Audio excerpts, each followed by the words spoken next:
बिस्मिल्लाहिर्रहमानिर्रहीम। Families of continuous random variables में जो most prominent family of continuous random variable है that is Gaussian random variable. So let's have a naive look at the other random variables, and then we will continue to continuous Gaussian random variable. So first of all, we see what is a uniform random variable, right? So x is a uniform random variable if the PDF looks something like this. ठीक है, PDF किस तरह का होता है उसका uniform random variable का that is equal to 1/b-a. So अगर a और b के दरमियान आपकी रेंज है, ठीक है, this is a, this is b, ठीक है. सो आपका जो PDF है it looks something like this. ठीक है, sorry for the is not very clear. ठीक है, सो आपका PDF किस तरह का है 1/b-a, b-a 1/b-a. ठीक है, दिस इज इक्वल टू, यानी कि ये जो वैल्यू है इसकी वाई एक्सिस पे, ये वाली जो वैल्यू है that is equal to 1/b-a. देखो, डज इट मेक सेंस? अब ये चीज क्या बन रही है? ठीक है, ये चीज बन रही है आपकी सॉर्ट ऑफ रेक्टेंगल है, ये सॉर्ट ऑफ रेक्टेंगल बन रहा है. तो आपको पता है PDF का जो एरिया अंडर द कर्व होता है वो क्या होता है? That is always equal to 1. तो आपको पता है जो आपका रेक्टेंगल है उसके अंदर आप क्या करेंगे, वाई एक्सिस और एक्स एक्सिस की ये जो लिमिट्स हैं दोनों को मल्टीप्लाई करेंगे तो 1/b-a इंटू ये टोटल लेंथ कितनी है b-a, तो that would be equal to 1. ठीक है, आपको पता है कि y और x इन दोनों की जो लेंथ है, दिस लेंथ यहाँ से लेके यहाँ तक जो लेंथ है ये, और यहाँ से लेके यहाँ तक जो लेंथ है ये, इन दोनों को मल्टीप्लाई करेंगे तो आपके पास एरिया अंडर द कर्व आता है किसी भी रेक्टेंगल का.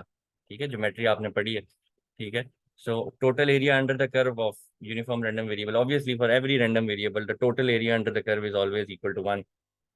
ठीक है, so uniform random variable looks like a rectangle. ठीक है,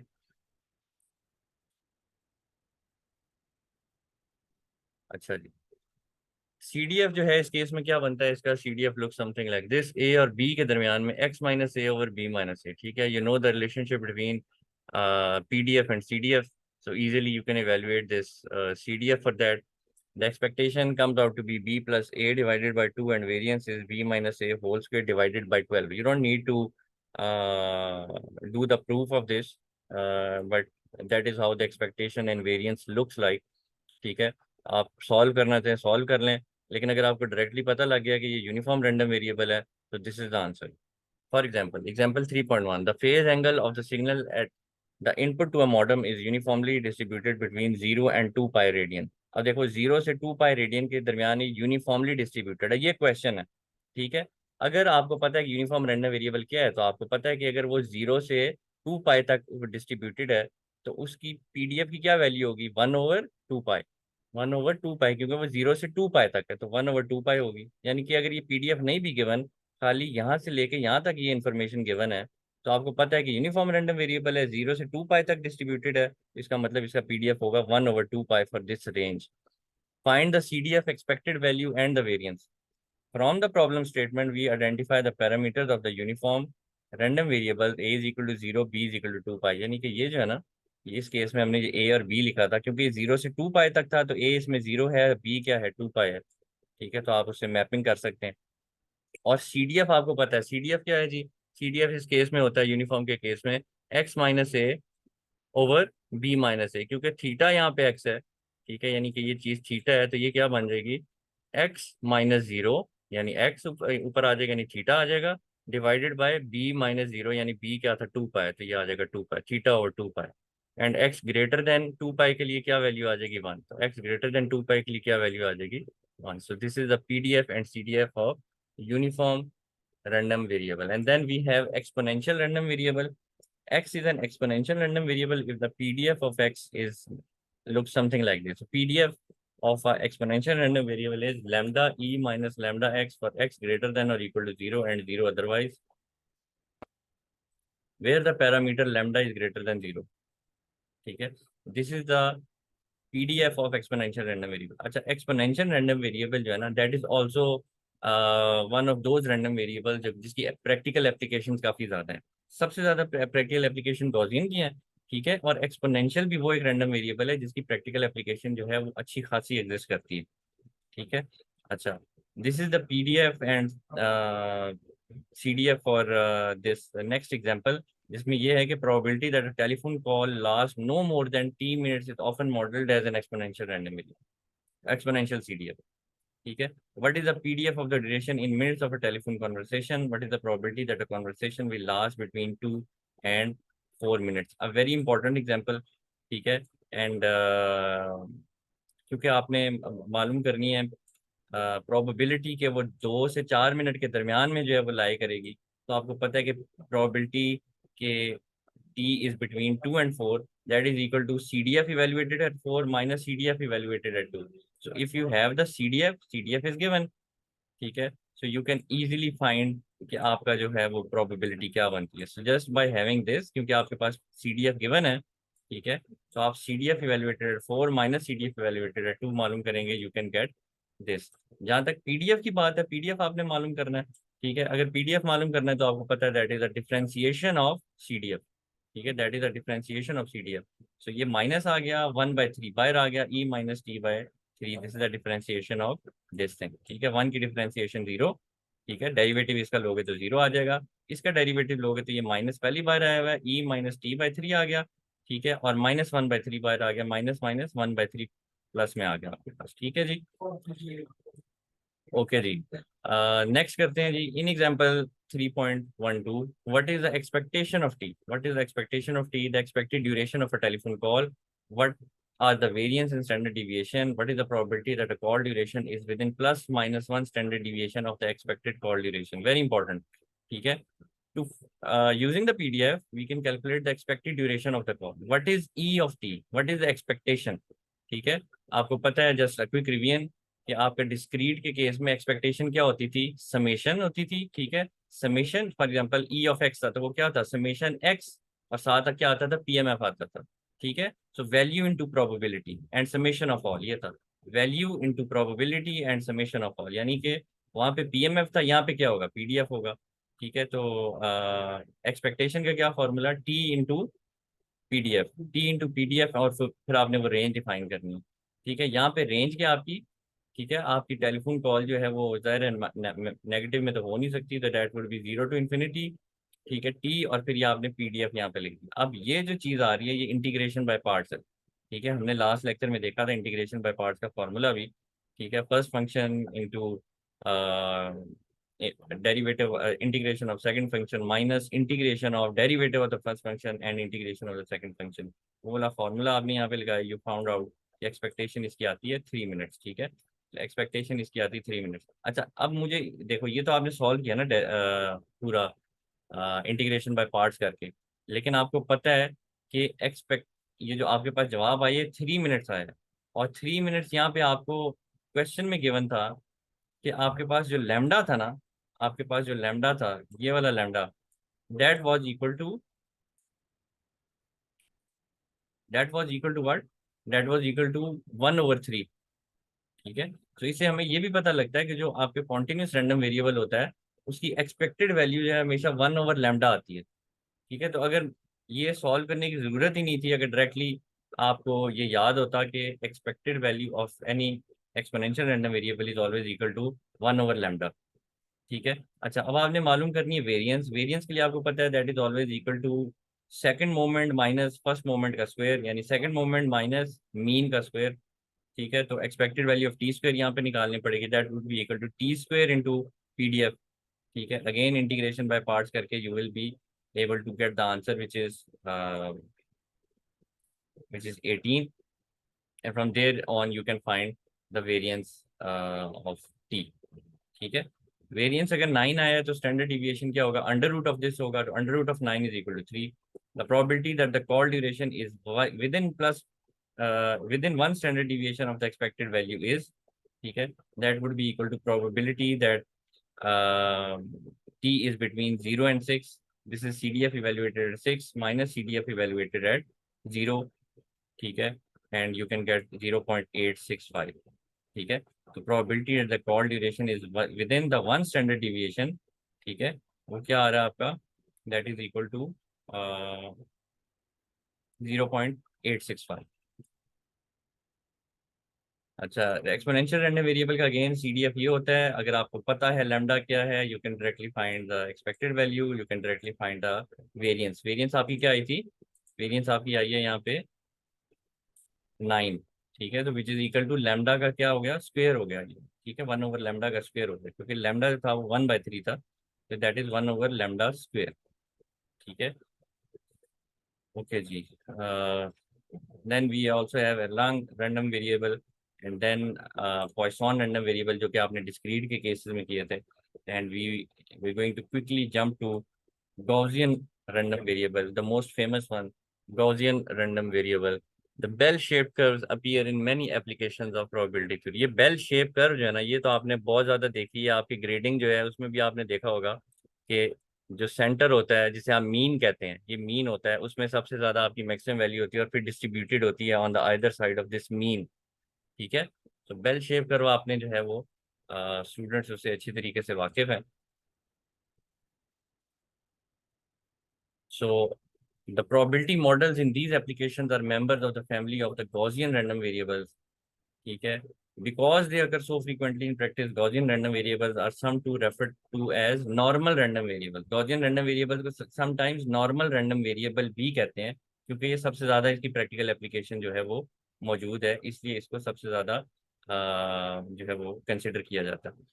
अच्छा, नेक्स्ट मैंने यहाँ पे क्विज जो है वो भी यहाँ पे लगाया, related to exponential and uniform random variable, जिसका इसमें यहाँ पे जिक्र भी है, and that is pretty straightforward, you can go through that. Let's continue to Gaussian. Gaussian की हम बात कर रहे थे। अच्छा, अब ये आपको दो गॉसियन रैंडम वेरिएबल यहाँ पे नजर आ रहे हैं। दो गॉसियन है, ये भी गॉसियन है, ये भी गॉसियन है। देखो इसका मीन है कितना, 2। 2 is the mean of this. ये पीडीएफ ड्रॉ किया हुआ है किसका, गॉसियन रैंडम वेरिएबल का। मीन कितना है, 2। ठीक है, स्टैंडर्ड डिविएशन इसकी कितनी है, standard deviation is equal to 0.5। ठीक है, यानी कि ये मीन 2.5, यानी कि 0.5 इधर, 0.5 इधर, यानी 1.5 से 2.5 के दरमियान में इसकी मेन कॉन्सेंट्रेशन लाया कर रही है। तो ये मीन इसका 2 है और इसकी स्टैंडर्ड डिविएशन कितनी है, 1/2। इसको देखो, मीन इसका भी 2 है। ठीक है, लेकिन ये स्प्रेड हुआ हुआ है, ये स्प्रेड हुआ हुआ है। ठीक है, और इसकी स्टैंडर्ड डिविएशन कितनी है, 2, यानी कि 1 से लेके 3 तक, 1 से लेके 3 तक जो है ना इसकी मेन जो है कॉन्सेंट्रेशन लाई कर रही है। ठीक है, सो अभी जो हमने एग्जांपल किया that was also pretty much related to that. और ये हम पहले भी इसके बारे में डिस्कस कर चुके हैं, वेरिएंस और स्टैंडर्ड डिविएशन जब हमने पढ़ी थी, कि basically variance is spread around the mean, variance is spread around the mean. ठीक है, तो जितना ये स्प्रेड हुआ होगा उतनी ज्यादा वेरिएंस होगी, जितना ये स्क्वीज हुआ हुआ है उतनी इसकी वेरिएंस या फिर स्टैंडर्ड डिविएशन जो है वो कम आएगी। अच्छा जी, नेक्स्ट क्वेश्चन है जी, गॉसियन रैंडम वेरिएबल का पीडीएफ किस तरह का होता है? पीडीएफ जो है गॉसियन रैंडम वेरिएबल का होता है जी इस तरह का। इट इज बेटर कि आपको ये याद, क्योंकि इतना कॉमनली ये अगर होता है गॉसियन रैंडम वेरिएबल, इसका जो पीडीएफ है ना ये तो अक्सर ये याद ही होना चाहिए आपको। ठीक है, तो standard sorry Gaussian random variable का पीडीएफ होता है f x of x equal to 1/√2 pi sigma square. ये सिग्मा स्क्वायर क्या चीज़ है, वेरिएंस। ठीक है, अगर ये अंडर रूट से बाहर निकालना है तो आप इसे सिग्मा लिख सकते हैं, तो 1/√2 और फिर सिग्मा, इस तरह भी लिख सकते हैं। लेकिन इस बेटर कैसे लिखें, 1/2 pi sigma square whole under root e minus x minus mu whole square divided by 2 sigma square. ये PDF although this is also derived, but it's always better कि आप इसको याद करें। ये पीडीएफ जो है ना इसका गॉसियन का कम से कम याद होना चाहिए, बिकॉज दिस अगर सो फ्रीक्वेंटली, इसका जो है वो पीडीएफ वो याद होना चाहिए। ठीक है, जो स्टैटिस्टिशियंस हैं, ठीक है, ये इसके लिए नोटेशन यूज करते हैं लाइक दिस। ठीक है, they use a notation N mu sigma square, यानी कि वो बता देते हैं कि ये मीन है और ये उसकी वेरिएंस है। ठीक है, then you can easily write down के इसे मजीद इलेबोरेटेड फॉर्म में लिख सकते हैं। As a shorthand, x is a Gaussian with mu and sigma as a random variable. So this is also how you write this. इसमें ये जो n है ना, this denotes normal, ये n normal को डिनोट करने के लिए यहाँ पे लिखा हुआ है। The graph of f x of x has a bell shape where the center of the bell is at mu and sigma reflects the width of the bell। जैसे मैंने बात की है कि बेसिकली स्टैंडर्ड डिविएशन है। अगर ये small है तो बेल नैरो होगी, स्क्वीज्ड होगी with a high pointy peak. अगर ये लार्ज है तो बेल जो है वो वाइड होगी with a low flat peak like this. जो गॉसियन रैंडम वेरिएबल होता है इसकी एक्सपेक्टेड वैल्यू जो है ना वो हमेशा आती है मीन के बराबर। ठीक है, यानी ऑब्वियसली मीन तो हमने वर्ड भी मीन ही यूज कर रहे हैं, म्यू के बराबर आती है। ठीक है, तो आपके पास जो गॉसियन रैंडम वेरिएबल होता है इसका जो मीन होता है that is equal to mu, और इसकी वेरिएंस सिग्मा स्क्वायर के बराबर आती है। और ऑब्वियसली वी हम नोटेशन भी तो यही यूज कर रहे होते हैं ना। It is impossible to express the integral of the Gaussian PDF between non-infinite limits as a function that appears on most scientific calculators. Instead, we usually find integrals of the Gaussian PDF by referring to table. Very important.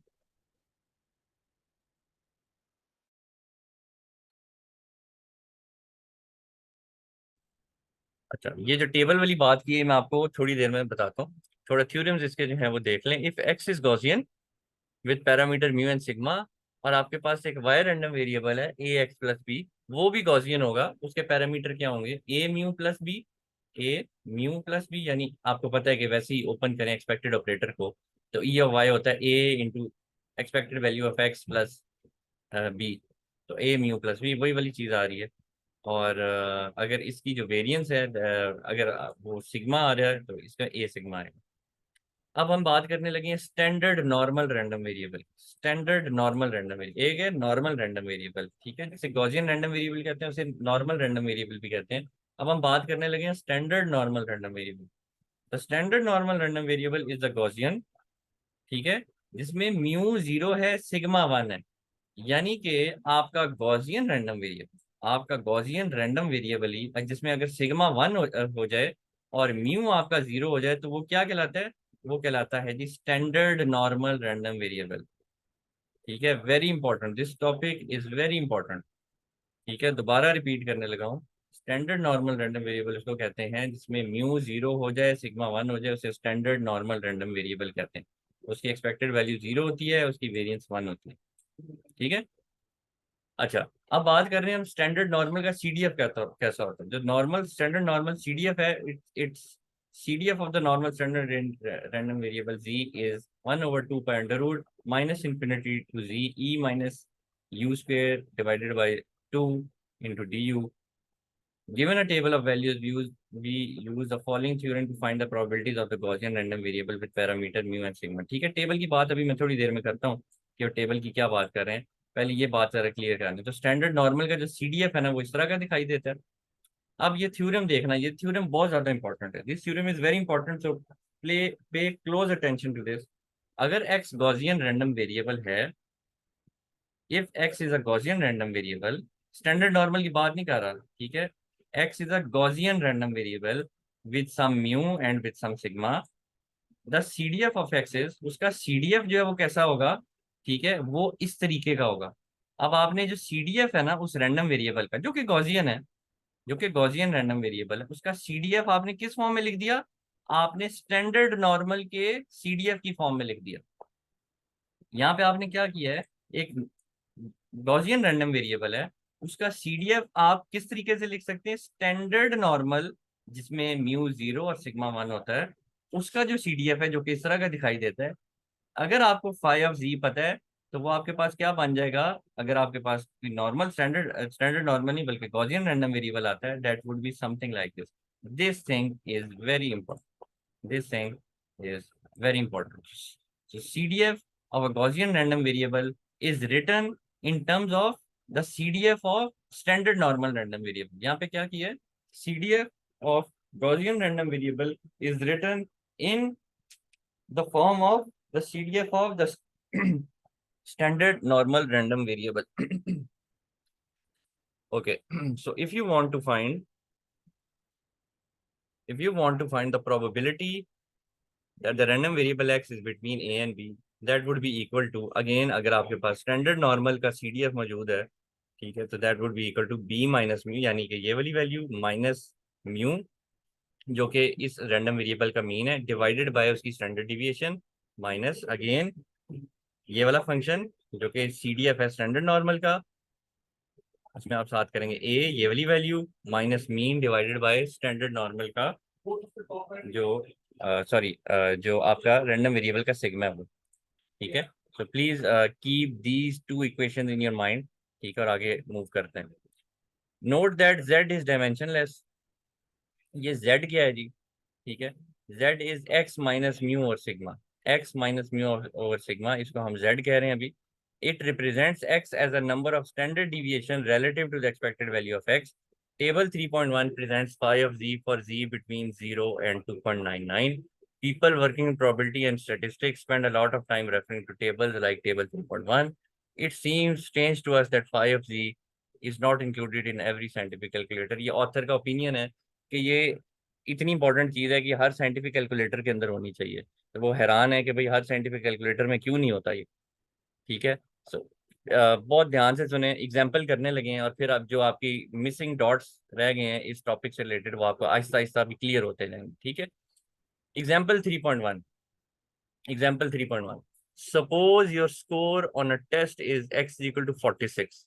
आप एक test देते हैं, उसमें आपके 46 marks आते हैं. अ sample value of the Gaussian, ठीक है, जो कि एक सैंपल है एक गॉसियन कर्व का.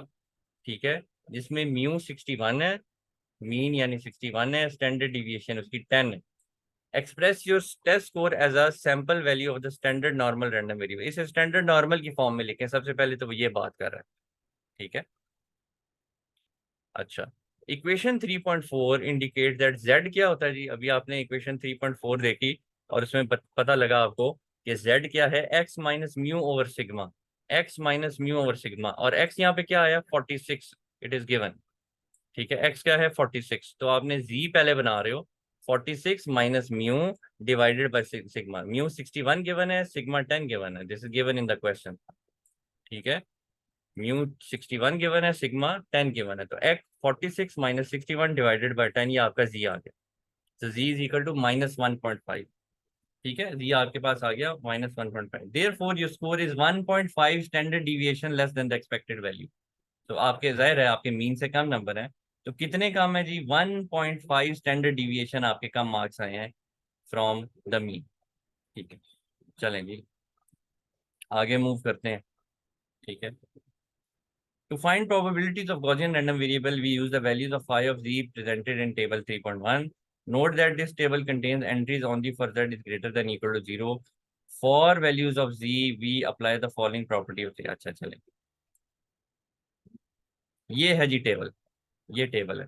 अगर आपके पास कहीं पे भी z गिवन है ना, तो phi of z आपको कैलकुलेट करने की जरूरत नहीं है. You just have to refer to this table.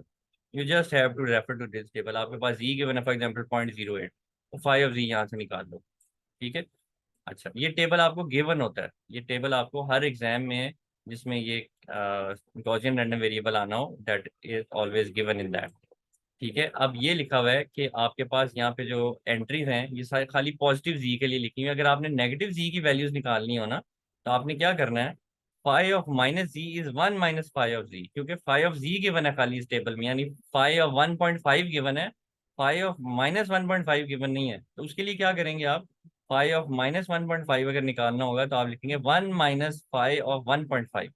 ठीक है. तो देखो फाई ऑफ -1.5 निकालने के लिए 1 माइनस फाई ऑफ 1.5. अब फाई ऑफ 1.5 आपने निकालना है. So that is equal to 0.9332. 0.9332. ठीक है. तो 0.933. ठीक है. ये आपके पास आ गया phi of -1.5. That is equal to phi of -1.5. So ये आपने z की जो फॉर्म है वो आपने इस तरीके से मेंशन कर दी. तो that is basically equal to f(x) of 46. ये आपके पास जवाब आ गया यहाँ पे. ठीक है. f(x) of 46.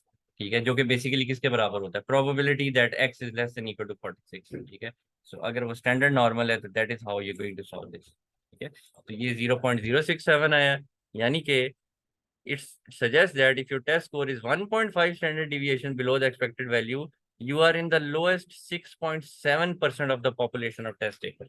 यानी जितने लोगों ने टेस्ट दिए हैं, ठीक है, आप उसके you are in the lowest 6.7 of the population. आप उसके जो 6.7 लोएस्ट हैं उनमें से आप जो है वो आते हैं. अच्छा. If x is Gaussian random variable with mu 61 and sigma 10, what is the probability that random variable x is between 51 and 71? ठीक है।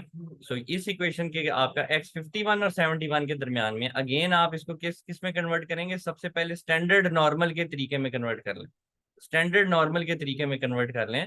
ठीक है, तो स्टैंडर्ड नॉर्मल के तरीके में जब कन्वर्ट करेंगे तो आपके पास क्या आ जाएगा, जी आ जाएगा -1 और 1 के दरमियान। ये कैसे आया जी, again using this formula x minus mu over sigma के तरीके से। ठीक है, सो आपके पास ये बन गया 51 -61 divided by 10 which is equal to -1।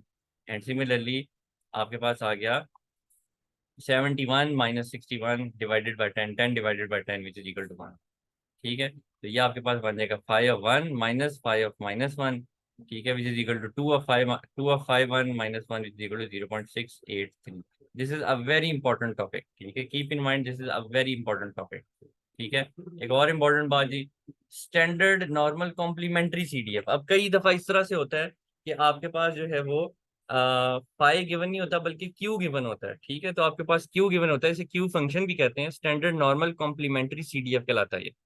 ठीक है, दिस इज स्टैंडर्ड नॉर्मल का कॉम्प्लीमेंट्री सीडीएफ। ठीक है, and this is equal to Q. Although we may regard phi of 3 as 0.9987 and phi of 4 as being very close to 1, we see in table 3.2 that q of 3 is almost two orders of magnitude larger than q of 4। जो q table होता है ना, उसमें जो आपकी intermediate values होती हैं उनमें फर्क ज्यादा होता है। ठीक है, उनमें इंटरमीडिएट वैल्यूज में आपके जो है वो फर्क ज्यादा आ रहा होता है। ठीक है, तो कॉम्प्लीमेंट्री फंक्शन का भी पता होना जो है दैट इज वेरी इंपॉर्टेंट। ये आपके पास कॉम्प्लीमेंट्री फंक्शंस भी गिवन है।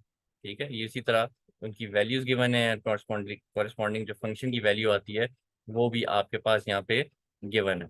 एक इम्पॉर्टेंट बात जी, इसको समझना बड़ा जरूरी है, ये ग्राफ को समझना जो है ना ये जरूरी है। ठीक है, अच्छा ये है जी phi of ji, phi of z ये है। ठीक है, अब फाई ऑफ जी क्या था, ये था जी आपके पास phi of z which is a जिस स्टैंडर्ड नॉर्मल का सीडीएफ। और सीडीएफ क्या होता है, उस वैल्यू से पीछे पीछे की जितनी प्रोबेबिलिटी है वो, phi of z is equal to probability that z is less than equal to this small z. तो ये जो स्मॉल जी से पीछे पीछे का जितना एरिया ना, area under the curve of this from minus infinity to z is this phi of z. यानी इसका मतलब समझना बड़ा जरूरी है। ठीक है, मैथमेटिक्स से समझ आ गई, मतलब समझना होना बड़ा जरूरी है। ठीक है, तो फाई ऑफ जी का क्या मतलब, probability that random variable ji is less than equal to G. So इस जी से पीछे पीछे की जितना एरिया अंडर द कर्व है that is basically equal to phi of ji. Phi of minus G का क्या मतलब होगा, माइनस जी से पीछे का सारा सारा एरिया। और 1 - फाई ऑफ जी का क्या मतलब होगा, इस जी से आगे का सारा हिस्सा, ये इससे आगे का सारा हिस्सा। ठीक है, इससे आगे का जितना एरिया है वो कहलाएगा जी आपका इसमें आएगा। ठीक है, तो ये हम इसलिए क्यू फंक्शन कई दफा यूज कर रहे होते हैं जो आगे के एरिया बता रहा होता है, लेकिन इट्स ऑलवेज बेटर कि आप एक किसी चीज पे स्टिक करें एंड ओनली डिपेंडिंग अपॉन के आपके पास ईज किस में है, फिर आप दूसरा जो है उसमें उस तरीके से उसको सॉल्व करें। एक्स इज अ गॉसियन, अच्छा ये क्विज इधर से देखते हैं जी। ये एक्स एक गॉसियन रैंडम वेरिएबल है और y एक गॉसियन रैंडम वेरिएबल है। x का मीन 0 है और वेरिएंस 1 है, y का मीन 0 है और वेरिएंस 2 है। स्केच करें पीडीएफ को, जाहिर है आप बिल्कुल एक्यूरेट स्केच तो नहीं कर सकते सॉफ्टवेयर के बगैर। ठीक है, लेकिन आप एक रफ सा एस्टिमेट तो कर सकते हैं। देखें, देखो मीन कितना है 0।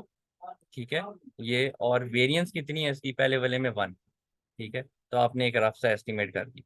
अब ये जो अगला था इसमें मीन 0 था लेकिन वेरिएंस 2 थी, तो इसका मतलब इसका स्प्रेड जो है दूसरे का वो ज्यादा होगा, पीक इसकी कम हो जाएगी, स्प्रेड इसका ज्यादा होगा। ठीक है, तो एक रफ आपने जो है यहाँ पे ड्रॉ कर दिया। ठीक है, अच्छा नेक्स्ट आ गया जी, आपने फाइंड आउट करना है जी प्रोबेबिलिटी के x -1 और 1 के दरमियान में है, तो that is equal to f(x)(1 - f(x)(-1)। तो ये बनेगा φ(1 - φ)(-1), क्योंकि ये वैसे ही स्टैंडर्ड नॉर्मल के उसमें ही है। ठीक है, तो φ(1 - φ)(-1), जिसे हम ये भी कह सकते हैं φ(1 - 1 - φ)(1), तो वो 2φ(1 - 1) बन जाएगा। ठीक है, तो φ(1) जो है वो आपके पास गिवन है, उस टेबल से मालूम कर लें, you can easily find out कि ये प्रोबेबिलिटी क्या आती है। नेक्स्ट क्वेश्चन है कि आप मालूम करें कि y जो है वो बिटवीन -1 और 1, y जो है वो आपका -1 और 1 के दरमियान में है, that is always obviously equal to CDF evaluated at 1 minus CDF evaluated at -1, CDF evaluated at 1 minus CDF evaluated at -1। अब y जो है वो तो स्टैंडर्ड नॉर्मल नहीं है, y जो है वो तो स्टैंडर्ड नॉर्मल नहीं है क्योंकि उसका मीन 0 है लेकिन वेरिएंस 1 नहीं है। तो मैं जिस तरह मैंने ये पार्ट 2 इसका कर लिया डायरेक्टली से, इसको यहाँ पे आपने लिख लिया f(x)(1) को φ(1) लिख लिया, और f(x)(-1) को φ(-1) लिख लिया, इसको नहीं लिख सकते। ठीक है, तो इसके लिए आपने इसको कन्वर्ट करना है स्टैंडर्ड नॉर्मल में, और स्टैंडर्ड नॉर्मल के लिए आपने किस तरह कन्वर्ट करना है, आपने इस तरीके से कन्वर्ट करना है x minus mu over sigma. ठीक है, so that would B x minus mu over sigma. ठीक है, सो ये आपके पास जो है वो फॉर्मूला बन जाएगा। म्यू आपके पास इसमें गिवन है, 0 ही गिवन है, तो ऊपर ये 1 ही आ रहा है, और नीचे ये जो है सिग्मा वाई और ये इस तरह से आ रहा है, विच इज इक्वल टू 2 φ(1/2 - 1)। ठीक है, नेक्स्ट है आपने मालूम करना है प्रोबेबिलिटी के x ग्रेटर देन 3.5 है, तो that is equal to Q function use करने। ठीक है, क्यू फंक्शन यूज करना इसमें ज़्यादा आसान है, टेबल से देखेंगे you will get the answer. Next है जी कि आपने मालूम करना है y greater than 3.5, again this is equal to Q function 3.5 divided by 2। Again इसमें आपने डिवाइडेड बाई 2 क्यों नहीं किया, ये स्टैंडर्ड नॉर्मल में है, ये स्टैंडर्ड नॉर्मल नहीं है y, इसलिए आपने अगेन इसको कन्वर्ट करना है 3.5 minus mu divided by sigma, तो म्यू 0 है तो 3.5 divided by 2, you can easily get this answer. Q function से मालूम कर लें या फाई से मालूम कर लें, तो Q of x is equal to 1 minus phi of x, you can easily get the answer. That's it for regarding the Gaussian random variable.